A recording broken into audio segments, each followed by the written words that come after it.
2018 has already delivered a number of standout horror movies, many of them flying under the radar of most moviegoers. So we've collected our favorites in this list, making it easier than ever to find gold in this ever-growing content heap.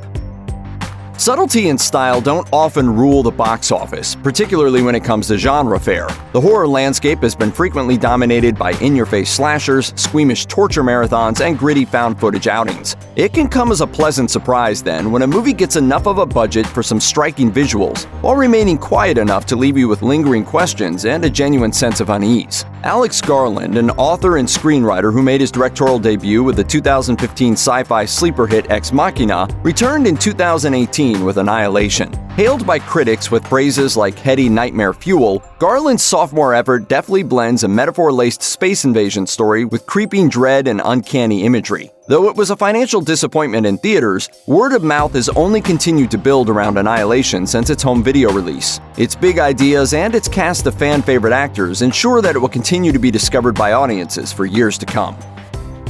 Humor and horror frequently rely on a similar set of tools for surprising the audience, and lately, comedy superstars are making that leap with gusto. Jordan Peele's expertise in satirical sketches brought Get Out to terrifying life, and Eastbound and Down creators Danny McBride and David Gordon Green blended their penchant for slapstick with real scare power for Halloween. Between those two crossovers, The Office star John Krasinski made an impressive turn as director, co-writer, and star of A Quiet Place. Perhaps it was his 9 seasons enduring painfully awkward pauses at Dunder Mifflin that prepared Krasinski to pull off the harrowing tension of A Quiet Place.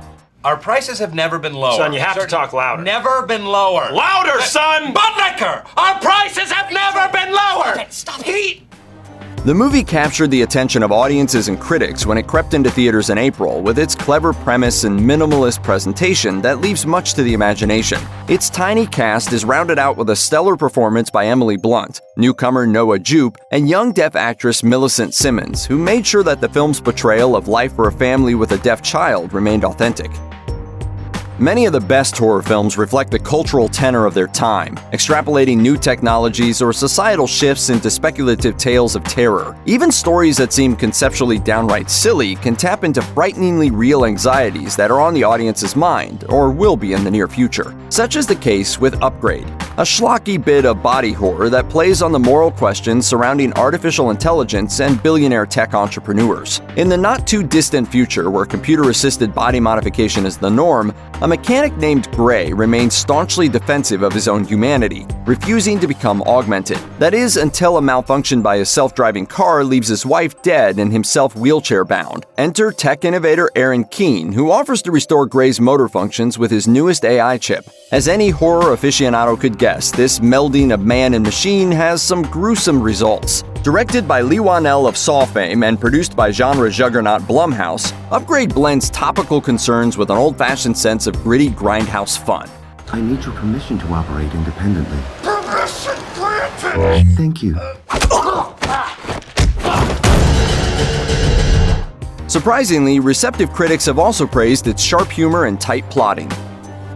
Horror anthologies have a long and storied history across a variety of media. Movies have had mixed success with the format, though, as getting audiences to sit still for 2 hours of short stories can be a challenge. After the 1980s saw the release of the cult favorite Creepshow and the infamously disastrous Twilight Zone the movie, horror anthology films went mostly dormant until recent years, when Trick or Treat and the VHS series became Halloween staples. In 2018, American audiences were treated to an import of a new British horror anthology, Ghost Stories. The project began its life as a stage play by Andy Nyman and Jeremy Dyson, who adapted it into a film starring Nyman, Paul Whitehouse, and Martin Freeman. The story follows a professor known for debunking hoaxes as he investigates 3 cases of alleged paranormal activity. The lines between reality and fiction blur as the anthology builds to a startlingly surreal climax, all of which earned largely positive reviews.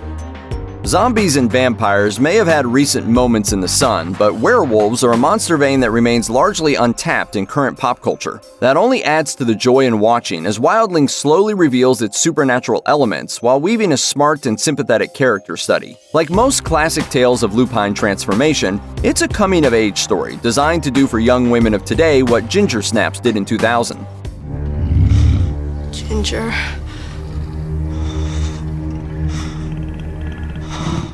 The feature debut from director Fritz Boehm, Wildling is buoyed by performances from genre favorites Liv Tyler and Brad Dourif, best known to horror hounds as the voice of Chucky.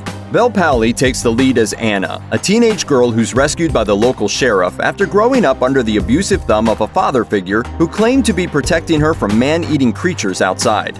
Wildling has been hailed by critics for its powerhouse performances and striking visuals. The Hollywood Reporter listed it as one of the 10 best films debuting at South by Southwest, and it's definitely one of the best horror films of 2018.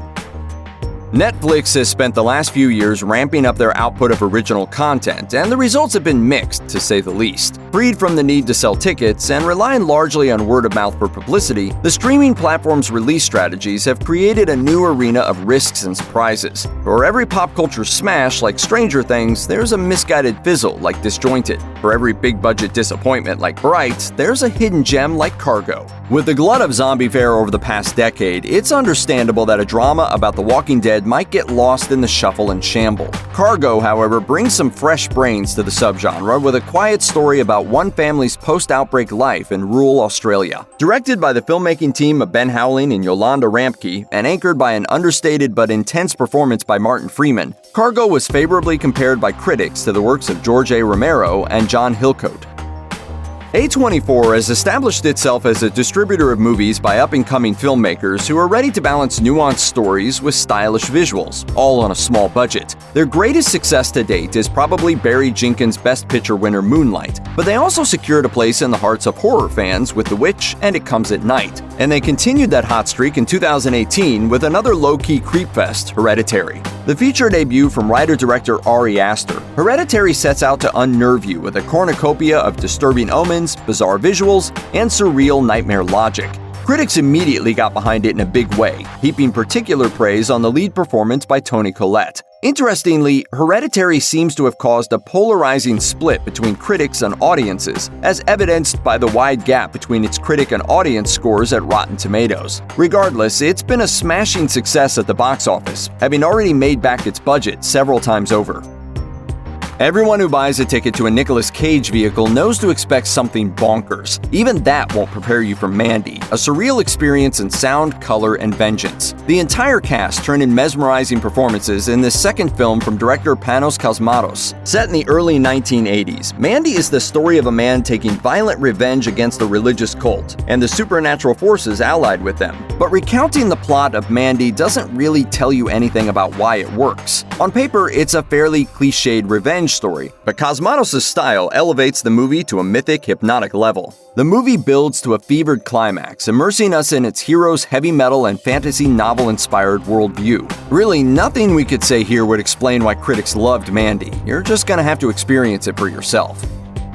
The word risky doesn't often apply to long-running franchises, but 2018's Halloween had no right to be as successful as it was. Though masked murderer Michael Myers remains a towering horror icon, John Carpenter's 1978 original is the only movie in the series to hold unquestioned classic status. Its 4-decade run has been rife with multiple retcons, reboots, and a general sense of diminishing returns. From Eastbound and Down's Danny McBride and David Gordon Green, the newest iteration of Halloween had a troubled road of its own, but fans' interest was piqued when Carpenter came on board as producer and composer. The hype intensified when Jamie Lee Curtis signed on to reprise her star-making role as Laurie Strode. Things were shaping up, but with a writer and director team more versed in comedy than horror, it was still hard to guess what we were in for. What we got was a lean, thrilling sequel that eschewed complicated slasher lore in favor of a story about time and trauma. Rather than put Michael front and center, the movie makes his killing spree the backdrop to Laurie's fractured relationships with her daughter and granddaughter. When the shape does strike, though, he's as clever and brutal as ever.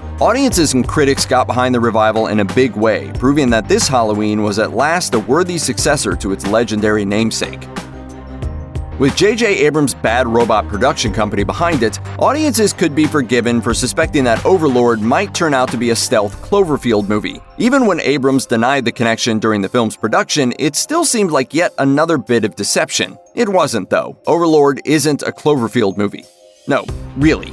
It does, however, have a traditional Abrams-style mashup of human drama with supernatural horror. The movie follows a platoon of Allied soldiers in World War II who encounter a Nazi laboratory full of horrifying creatures. Critics appreciated its skilled blend of war movie and horror movie tropes, with one reviewer comparing Overlord favorably to Night of the Living Dead and declaring it a future cult classic.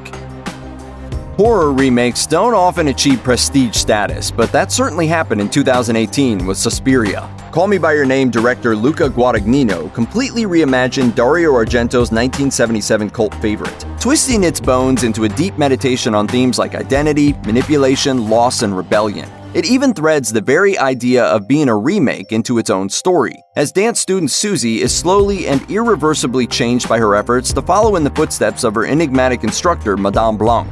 The response to Guadagnino's film has been nothing short of polarized. A glance at Rotten Tomatoes reveals a critical opinion resting comfortably in the middle percentages. Unlike many films with such a lukewarm average, though, Suspiria landed there because of a hard split between individual reviewers. People either loved it or very much did not.